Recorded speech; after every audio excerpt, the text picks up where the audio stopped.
Well, hello and welcome. And this evening is a big evening. Indeed, you need to be sat and listen very attentively because there will be certain information, certain education that you will need leading up to the 2016 elections. What is there to know? As you all know, on Wednesday, the EC finally settled with how many people are going to run for presidential. Indeed, we came up with 7. And that's it. So the ballot papers are probably being printed as we speak. Leading up to 2016, you should know which position your candidate is on by now. And I'm sure they are busily marketing all that. But aside all that, there's proxy voting, special voting, media accreditation. What's all going to happen? 29,000 polling stations. 29,000. Can you imagine if you have just 2 people in 29,000 polling stations? You pushing somewhere at 58,000 people. How are they going to police it? And do we have enough policemen to police every single police station, or it's each citizen or each village to themselves? All these matters are rising as we go into 2016. My name is Nana Ansakwa, the 4th Chief of Akwamu Edumasa, and also your favorite host. And when I come back from the break, introduce my guest from the EC.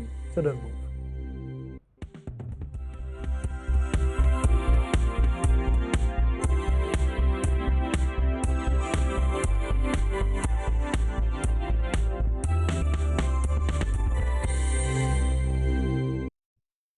Well, thank you very much for staying. Let's go straight to the point. And with me in the studio is Mr. Yusuf Al-Hassan Ayuba, Deputy Communications Director for the EC. And when we get them like that, it's good. Otherwise, it's just hearsay. But I've always been praising you that since you guys came, the information is coming. Whether it's good or bad, it comes. So we've stopped speculating. So thumbs up for that. Thumbs up for that. Thank you. So as of yesterday, we settled with 7 presidential candidates who will be going in. Let's do some small technicality. There were some candidates who said they arrived at your premises in the morning and they stayed the whole day, and so by the time you went through their documents, it was just by closing time. So basically saying that they came there early, but you didn't check it early, so it's your fault again. How do you answer to that? Thank you very much, Nana, and good evening to our viewers. I must say it's a very challenging exercise, going through the nomination forms one by one by the returning officer and her team. How many sheets are there, or how many? We have a lot of pages. You need about 432 subscribers on one nomination form. So you replicate it in 4 nomination forms, and we need to cross-check, match each of the nomination forms to ensure that all the information that is there is the same information that replicates in all the 4. I see. So it's a huge task for us to ensure. So literally just checking number one, number two. Yeah, it has to also go to the IT department, for them to authenticate all the voter ID numbers that has been provided. So it's not just an easy exercise where we physically look at the ID numbers. We would be making mistakes if we don't allow the IT department to go into our system to check the ID numbers one by one to ensure that all the information that is provided as our creators, the law permits. Is there any, to make it simpler, are there any moves or plans to make it a bit simpler? Maybe in the future the commission would look at new ways of dealing with those issues. But currently, this is how we have to go through the forms one by one to ensure that all the data or the information that is provided by the candidate is accurate and meets the requirements of the law. Even though I don't want us to talk about this, but just so whose fault does it become if I come in the morning and you have so much work to do? Whose fault is it?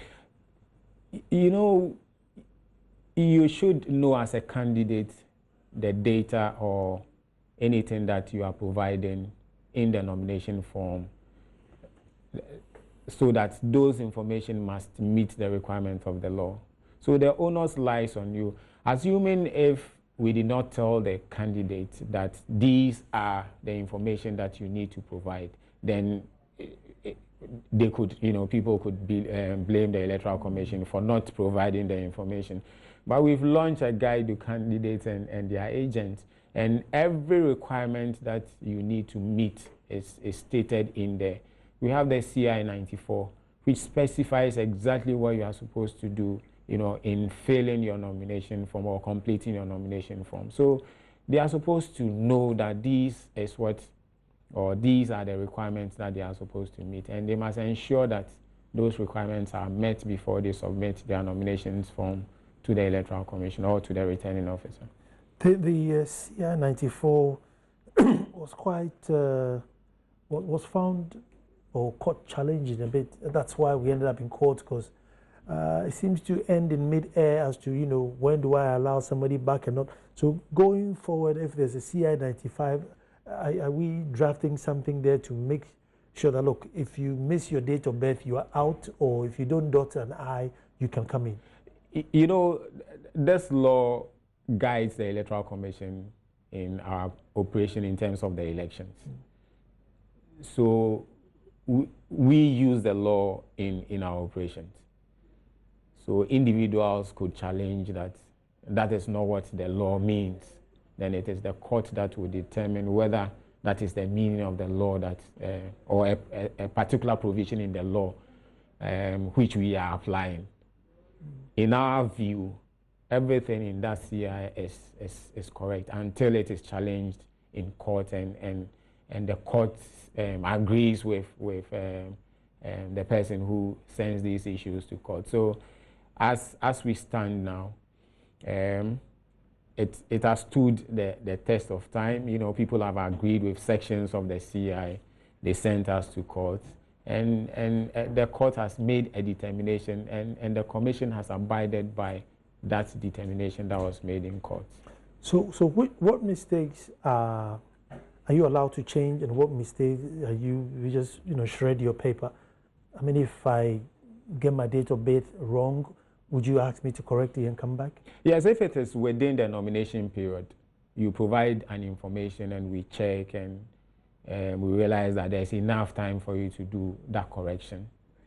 We will give you your nomination form for you to do. So any mistake within a stipulated time, you can correct and it come depends back? on the mistake. Assuming a subscriber who, subscribes, you need two subscribers from each of the 216 administrative districts. Mm-hmm. So if you see a subscriber, from one district subscribing, and the same subscriber, going to subscribe in another district, I mean, it raises eyebrows.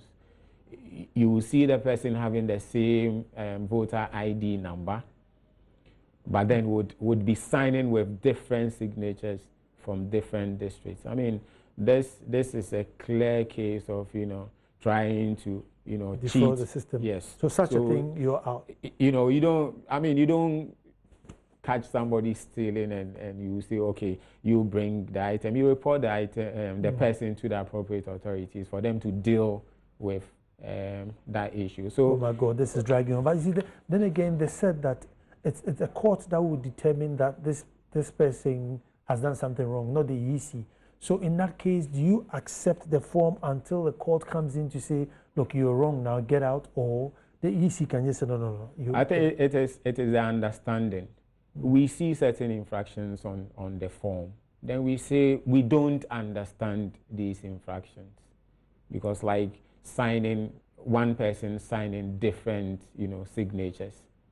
The conclusion is that, we cannot accept it because we don't, on the face of the nomination form, the signatures are different, but it is the same person who is signing it. So it presupposes that he's trying to, be smart, to cheat the system. Anyway, so, so we would say that we cannot accept it because we cannot authenticate the signature, the two signatures. So it should go and make amends and bring the nomination form. It will go on and on and on, because then I'll go and say, oh, but signatures were very, very bad. Look, let's use this time for education. So let's move on. Proxy voting, you know, how have the names been given for people who are going to do proxy voting? You know, before I get there, proxy is meant for some special categories of persons who, for one thing or the other, may not be able to be at the polling station in which they registered, you know, to vote. So they apply for a proxy to vote on their behalf. So if you look at the numbers that applied or have applied for people to vote on their behalf, we have 534 nationwide. 534. 534. I can give you the breakdown across the regions. Give me the breakdown. So we have Ashanti 128. Then we have Bon-Ahafo region 40. We have Central region we have 39. Eastern region we have 47. Greater Accra we have 189. Then Northern region we have 9. Upper East 7. Upper West 8. Volta region 13. And Western 54. So these are people who have applied that, look, I won't be able to come for one reason or another. So yes, somebody would vote in their stead. Okay, so if I'm voting for, let's say, my mom, after that, can I also vote for myself? Yes, you would. You have to be in the same polling station. Okay. So you would go in the morning, you cast a ballot for yourself. When you are done, you come back to the name reference list officer and tell the person, tell him or her that you are going to vote for a proxy because you have one of the cheats. Okay. They'll give you a cheat, you know, indicating that we've accepted, you know, your proxy, because you are going to fill the form in quadruplicate.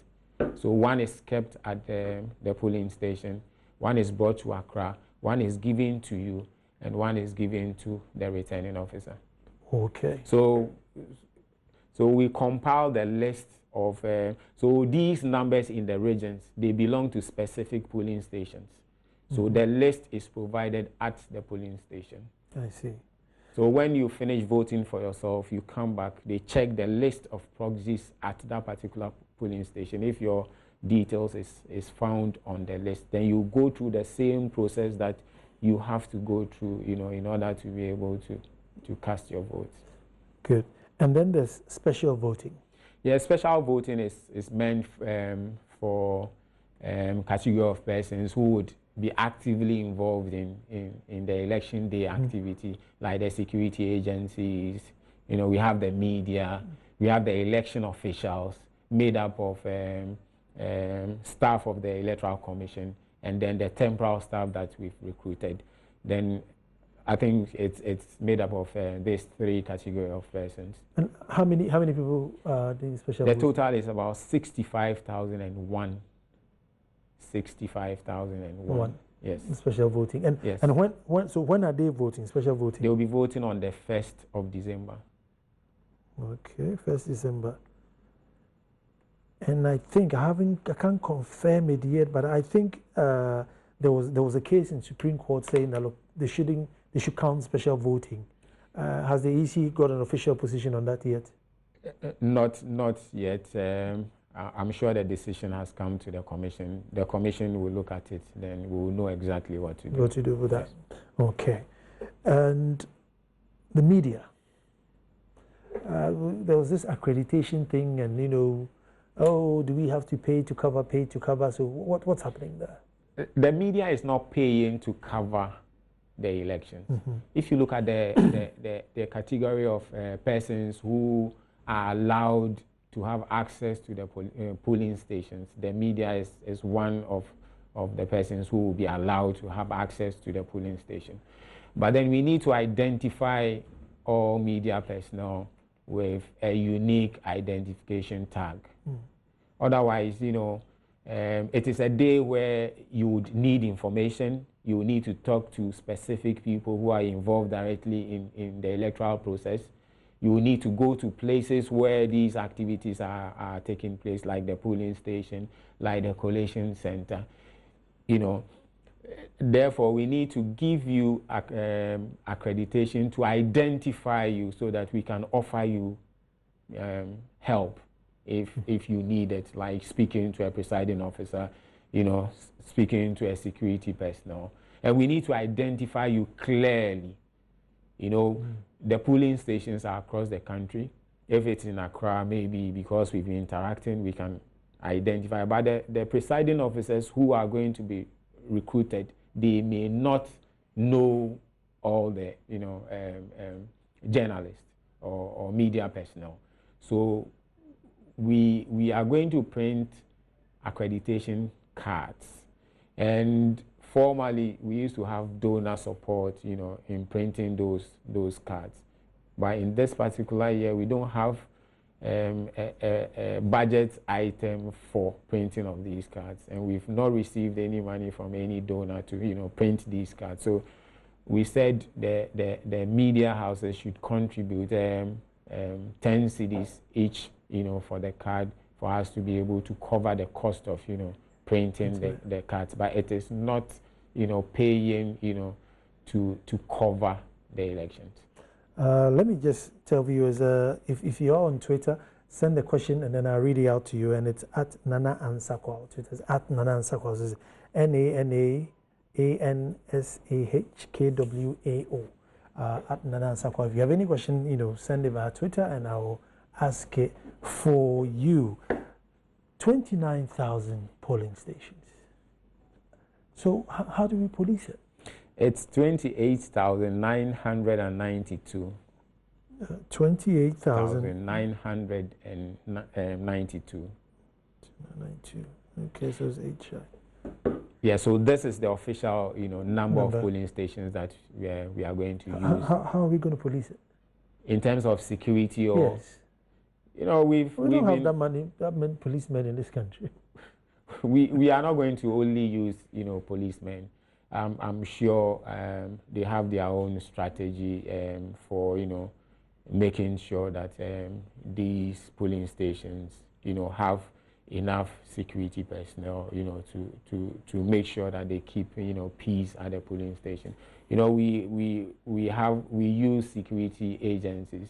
We have the police, we have the fire service, we have the immigration, we have the customs and other security agencies who would help in policing or manning these polling stations come election day.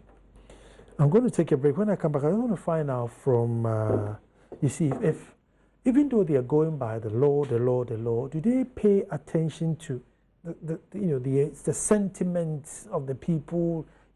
How the stakes are high. Everybody's saying that the ballot is won at the polling station. The last time went to Supreme Court, we were not happy. So this, does the EC pay attention to all this, or for them, it's just the law? We're coming back. Well, thank you very much for staying tuned, and we are looking at election 2016 and matters arising and leading up to it. We seem to be all set and going now. No more hiccups. Yes, we are very sure that we'll be ready to go into the printing of the ballots. The question before the break was, I wonder if the EC takes into account the sentiment on the ground, or for you it's chapter 1, clause 2, chapter 3, clause 4, and therefore that's what I'm doing. Do you take the sentiments? Do you listen? Do you get feedback? We do. That is why sometimes we get worried when we hear certain statements coming from people who are supposed to know the system, but then they go out there to deliberately put certain information in the public domain that we think, if it is not checked, can inflame passions, and this would lead into the elections, and it will create violence at the polling station. So we are very, very, concerned about some of the issues that come up. The elections will be won at the polling station. That's the general sentiment now. Elections will be won at the polling station. Nobody is going to go to court or call any arbiters. We won at the polling station. What remedy is being put in place now so that we are all satisfied that whatever happens at the polling station, all sides will be happy? I mean, what are we going to do? If the understanding is that elections would be won at the polling station, then it presupposes that the political parties, would send, polling agents who understand the processes at the polling station. We've also, told them that they should try as much as possible, to bring their polling agents who are going to be at the polling stations come election day for us to train them so that they will understand the processes, so that when they go there, it serves as... That's well over 50,000 people. Yes. That's even if everybody brings two, assuming. Yes. Yeah, it serves as a check. You are going there, the exercise is going to be undertaken at the polling station. We have our temporal staff who are working for the Electoral Commission, providing, the process for people to come and, vote. And then we have the agents also there observing the processes. We are of the view that if this happens, then it means that everything that would go on at the polling station, at the end of the day, the political parties would be satisfied with all the processes. And even if they are not satisfied and they understand the processes, then they will use the procedures that are set up in law, to make sure that at the end of the day, the results that is announced at the polling station reflect exactly what the people have come to queue, to vote for. The other thing the EC raised was that if the elections are too close, or the recount, then all of a sudden everybody starts jittering. Why are you going to order a recount? We haven't asked for a recount. I mean, who decides a recount? Is it the EC or the guys? If let's say I lost by one and I think, oh, tough luck, I lost by one. I mean, I just go home. Or is it the EC? Oh, no, hold on. One is just too little. Let me count it again. Whose idea is it? It's possible that a recount could be asked at the polling station by the agents. But then I'm sure the chairperson was saying that if the results is too close and the commission decides that the way the elections are going, the figures are too close, can we do a recount? But then recount is done at the polling station. The request is done at the polling station. But then the returning officer, looking at if there's a disagreement, I know it's hypothetical. It may happen, it may not happen. So I don't think we should be belaboring this point. But then the information is out, so it just gets everybody jittery. Why does she want to recount? Like I'm saying, nobody's asked you. So why are you bringing it? Why don't we just wait and then when it's too close, say, look, maybe because of the margin, let's recount. But if you say it now, then you get everybody on tenterhooks. In election administration, sometimes you don't change the rule when the game is being played. Mm-hmm. Like people were saying, we should build consensus. We should, agree with some of the issues that are coming up. You usually would build consensus before the activity. You don't wait till when the activity is in place before you start. No. It will amount to changing the goalpost. So you build a consensus, you agree on an issue before you go into the election, so that if it comes up, it's been agreed upon, then you can implement it. And sometimes before you can even implement an issue that has been discussed, you have to look at the law, whether it is feasible, to implement it. Administratively, will it be possible for us to implement it? So we usually build a lot of consensus.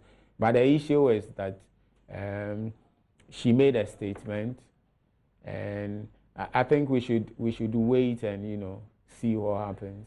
It's possible it could come up. It is possible too that it wouldn't be necessary for us to do a recount. You see, I've asked you this question before, and on the subject of consensus, the MPP disagrees. So even if you breathe at the office, the MPP disagrees. If you take a gun and shoot somebody in broad daylight, the MPP will disagree with you even if you breathe, and the NDC will agree with you even if you shot somebody in broad daylight.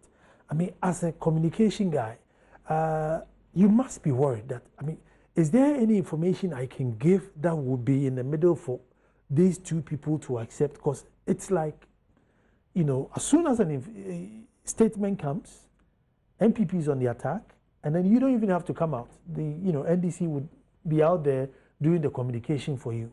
I don't know. Banana, it will surprise you that when it comes to IPAC, there's more agreement than disagreement. I see. Yes. Between NDC and NPP, there's more agreement than disagreement. So it's not always the case that we've always been very consistent. The Electoral Commission has always said that we can speak for ourselves. It is our duty to educate the Ghanaian populace on the processes and procedures. We can speak for ourselves. We don't need any political party to speak for us. But then you cannot prevent any political party, not to speak. It is in their right, to say anything that they believe in, and it is our duty, to as much as possible, educate the Ghanaian, public, for them to know the processes and procedures, or any activity that we are undertaking, so that they can also follow the processes. So we cannot say that they shouldn't speak, or they should agree with us, or they should not agree with us. But I can tell our viewers that at IPAC there's more agreement, even amongst all the political parties and the Electoral Commission, than when we come out. So we've always had a consensus at IPAC, and we are happy with the way the political parties cooperate with the Electoral Commission. There's a message here. You didn't add your name, 7350. Good evening, Anna. Please tell the EC man that they cannot choose a leader for Ghanaians. They should stop spearheading the NDC agenda rigged 2016 election. They should not dare to manipulate the results. God is watching. We are watching. Now, this is a sentiment of, basically this will probably be a pro. Nana, you just said elections are won at the polling stations. So Ghanaians have gone to the polling station. They've queued. They've cast their votes. At the end of the day, the votes are counted at the polling station. It is announced by the presiding officer at the polling station. Copies of the statement of poll and declaration of results is given to all the political parties. And in each of these polling stations, we have a collation center in the constituency where all these individual, polling station results are collated at the collation center. And in the presence... It's not that, see that, sometimes I think that information maybe it's not loud enough. We've consistently told people that, like the chairperson has consistently said that if she can change results, then she's a superwoman. Then she needs to whip her commissioners to accept everything that she says. All the regional directors that we have, all the over 200 district electoral officers, all the 28,992 of polling station that we have all the officials there. In each of the polling stations, we will have 5 officials. So it means that she has to convince all these officials, to agree with her for that possibility, to happen. So we need to let Ghanaians know that people go to the polling station to cast their votes. There are procedures. The votes are counted at the polling station. It is entered in the statement of who and declaration of results sheet. Copies are made available to the political parties. They come with the copies to the collation centers. And now what the Electoral Commission is going to do at the collation center is to project all these results that are coming in with projectors so that everybody who is around the collation center can see the figures as it comes in. Likewise at the National Collation Center, where all the 275 constituency results will be coming in one by one. So it will come in per constituency, or it will come in per polling station? No, I'm talking about the National Collation Center. It will come in per constituency. The polling station results go to the district collation center. They had it. Where it is collated, where we would have, like recently we had a ruling at the Supreme Court. I just had a message confirming. It says, Nana, the Supreme Court shall give a ruling regarding the special voting on 14th November, Monday. Okay. And it says, thank you, Ben. I was just trying to find out if it's Ben Arthur, but if it's Ben Arthur, let me know if it's Ben Arthur. I don't know which Ben this is. But, so like I'm saying, these political parties have their statement of will and declaration of results, which bears all the polling station results, which comes to the collation center. They are actively involved. When the returning officer picks a polling station results, it is announced at the collation center. Then he or she would ask all the political parties whether they have the same figure. If it is agreed, then they will enter it in the collation or on the collation sheet. They will do that one by one till they exhaust all the polling stations under that particular constituency. All the political, before even the results get to Accra, all the political parties are able to do their own collation. So the issue of the Electoral Commission, trying to steal votes or rig the elections for a particular political party can't be true. It is not possible, and it can't be true. Okay, this is Daniel Ofori-Boating. EC did not help those who are going to be electoral officers at all. Concerning the special voting registration, it was done in a rush, so most of us couldn't go to the office to register because the offices are far from where we were going to work. Every official we recruit, we would ask you whether it is possible that we would send you to a polling station where your vote is, if you are within the constituency. It's possible. So in that case, you could decide that since you are in the same polling station that you are going to work, you can vote and still work there. But if we are taking you outside the polling station in which you are, we would inform you that this is a special, dispensation for you, whether you would want to take advantage of it. It is not automatic that because we've picked you to work, we should include your name in the special voting list, because it is possible that you may not want to take advantage of the special voting, to cast your vote. So we need to ask them if they agree before we put their names on the list, because if their names go on the list and they are not able to vote, it means that come election, they cannot vote. Flashpoints, do you is that the matter of EC, or that's the matter of purely security? Things like do you already, there's disagreement and stuff like that. Does that fall anything on EC, or that's purely security issue? Yeah, the Electoral Commission also identifies areas that we think are potential, flashpoints based on the analysis that we've done, previously. And when we say a place is a flashpoint, it is not only based on electoral violence.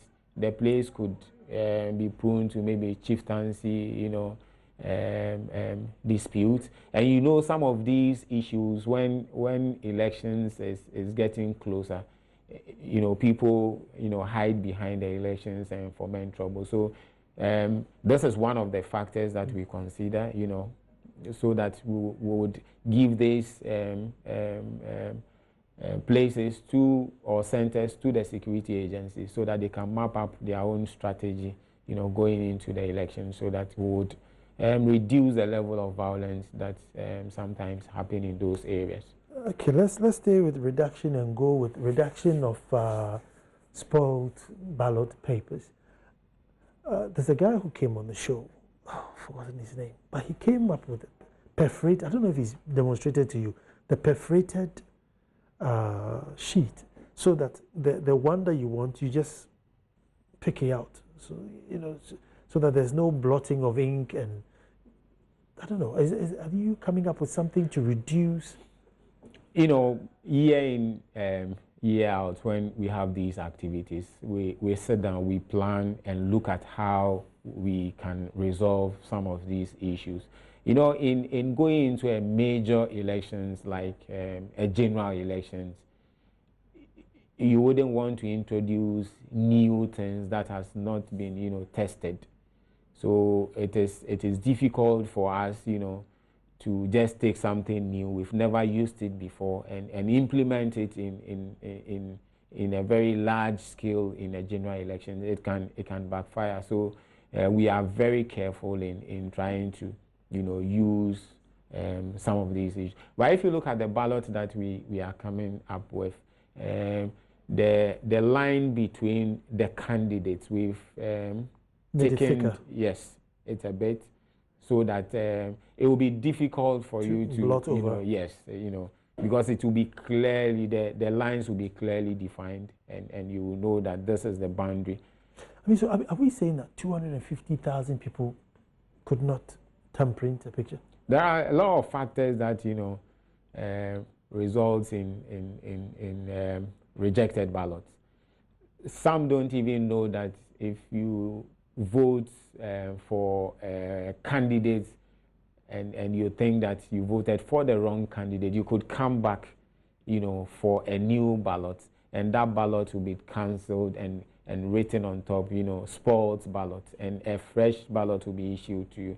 So as part of our education, we are trying to, you know, tell. I think that's important, because I wasn't even aware that you can go for a new. Yes, you can always go for, assuming you want to vote for candidate A and you mistakenly voted for candidate B. You know, one of the issues that results in rejected ballots is that when they vote for that candidate, then they realize that no, they've made a mistake.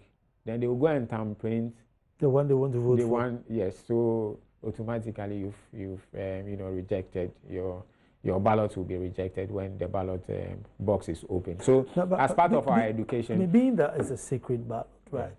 Yeah. Imagine Nana Sakwa goes in there and I go and thumbprint candidate A. Oh shoot, not candidate so A.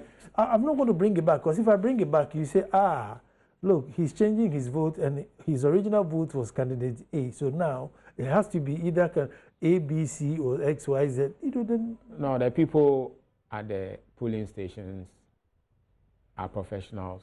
They are supposed to behave professionally, because the ballot is secret. That is why you come back to the presiding officer. They turn the ballot paper, then they cross the back, write spoiled ballot on it, fold it. There's an envelope that is, or a tamper-proof envelope that is specifically meant for that. It is open, and the ballot is placed there. So at the end of the voting, we need to account for that ballot, because they've given you ballots. You need to show the number of people who have voted, the number which is spoiled, the number which is rejected. If you add all, should give you the total number of ballots that were issued to you at the polling station. That is why we don't throw it away. But you can by all means go back and get your, change. Yes, you can. You can always do that. You know, if you vote and make a mistake, you can go back and get a fresh ballot. And but hold on. Let's say PM Express polling station, and there are how many of us in here? 5. So there are 5 people registered here. You bring us 5 ballots, or so do you bring us 2 extra? We add 5% of the ballots to it because we factor that there could be spoiled ballots and people would come back and pick the ballots. That is why we account for all the ballots that have been issued to us at the polling station. Well, it's getting exciting. So you know now that inform your relatives who may think that once it's just 1 ballot per voter. If anything should happen and you're not sure, go back and change. Because 250,000 spoiled ballot boxes, it's bordering on indictment. Let me stress on this. It is not. This should not, make people deliberately, go and be spoiling the ballots. It is meant for special cases. If you unintentionally, vote for a candidate or any other thing that would make or would invalidate, the ballot paper, you can always come, back for it. But it doesn't mean that people should deliberately, spoil the ballots and come for more ballots. Come for more ballots. Well, I'm coming straight back. Don't move.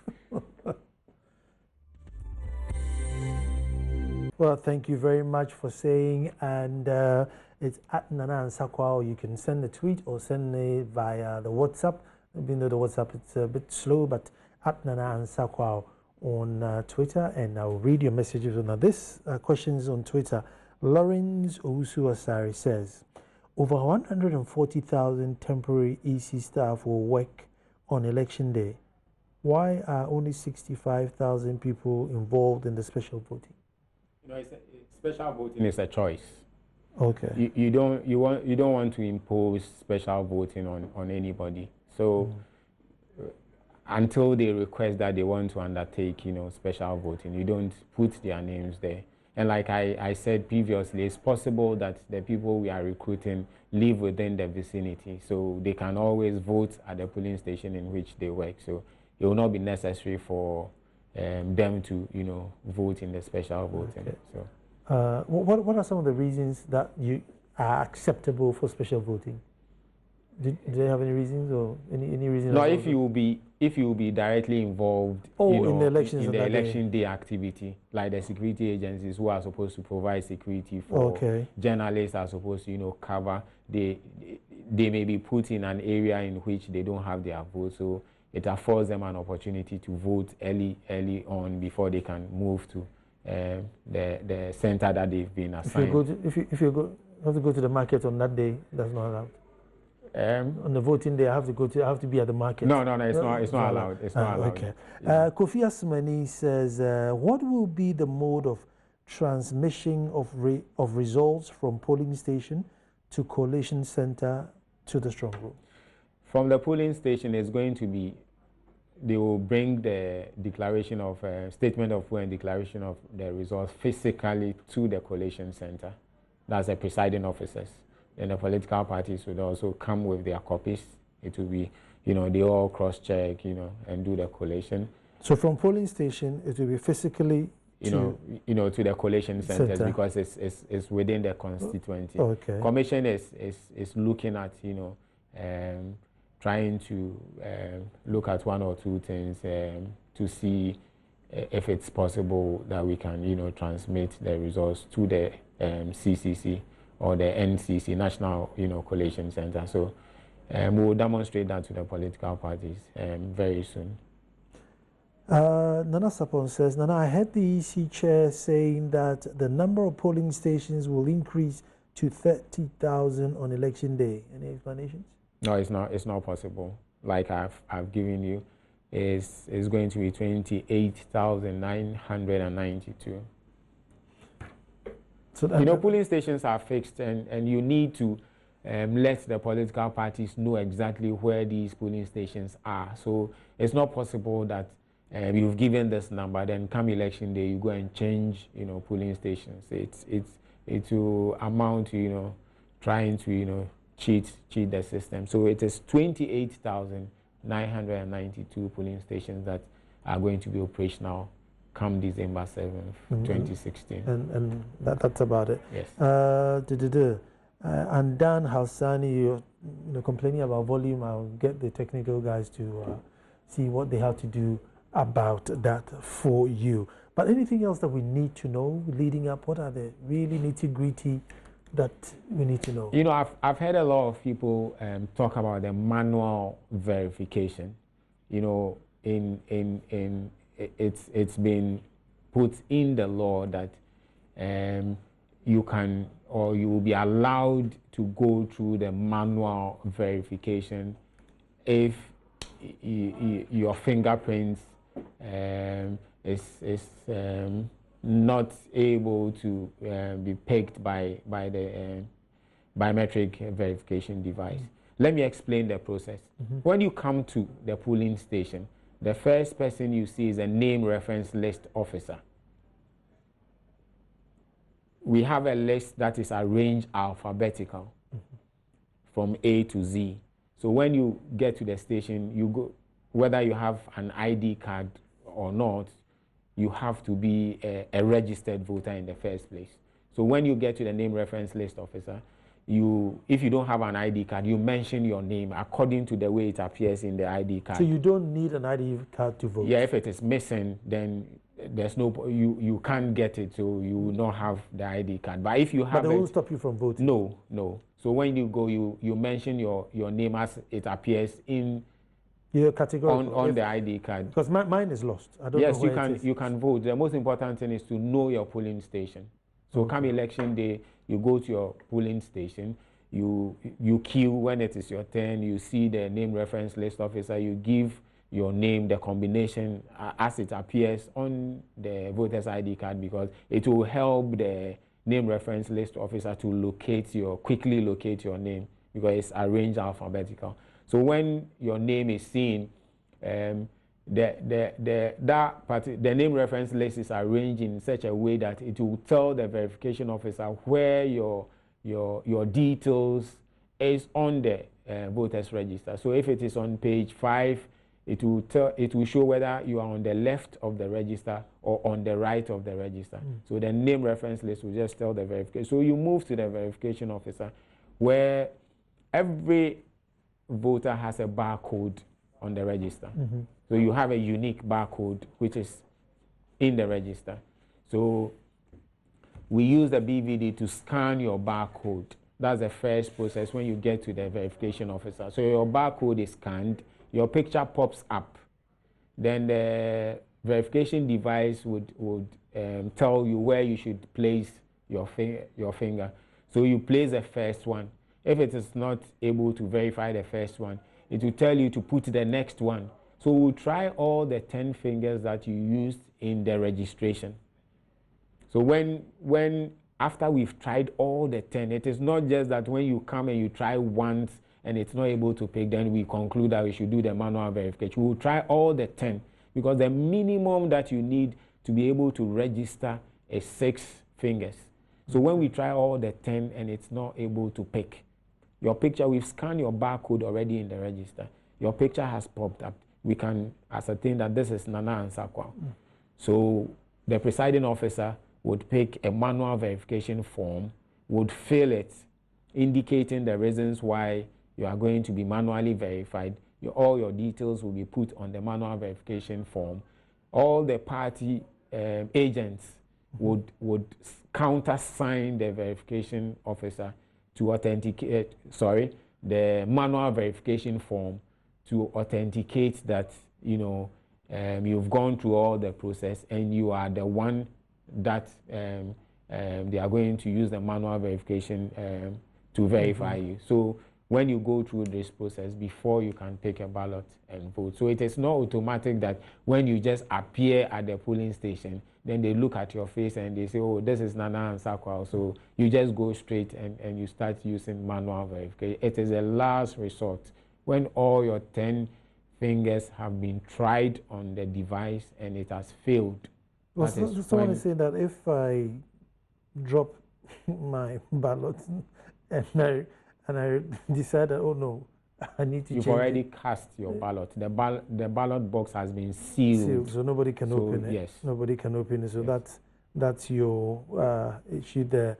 This one says, what informed the EC's decision to let the media pay for accreditation? Well, they said there was no funding, and therefore we should all pay for the tax that we are going to pay. But let me say thank you very much for coming. It's been educative, and I always give you this number is 024 366 2001 024 366 2001. Tanti's Fashion, they make my shirts for the show. Give them a call and order yourself a nice shirt for yourself. But I know I'll get you in here before we're getting we'll have to do a lot of education, a lot of understand the processes. So we'll always be available, to educate the and again, thumbs up, because information is very good from the EC. Guys at home, thank you very much for watching. Tomorrow we'll be back to do this all over again. Thank you.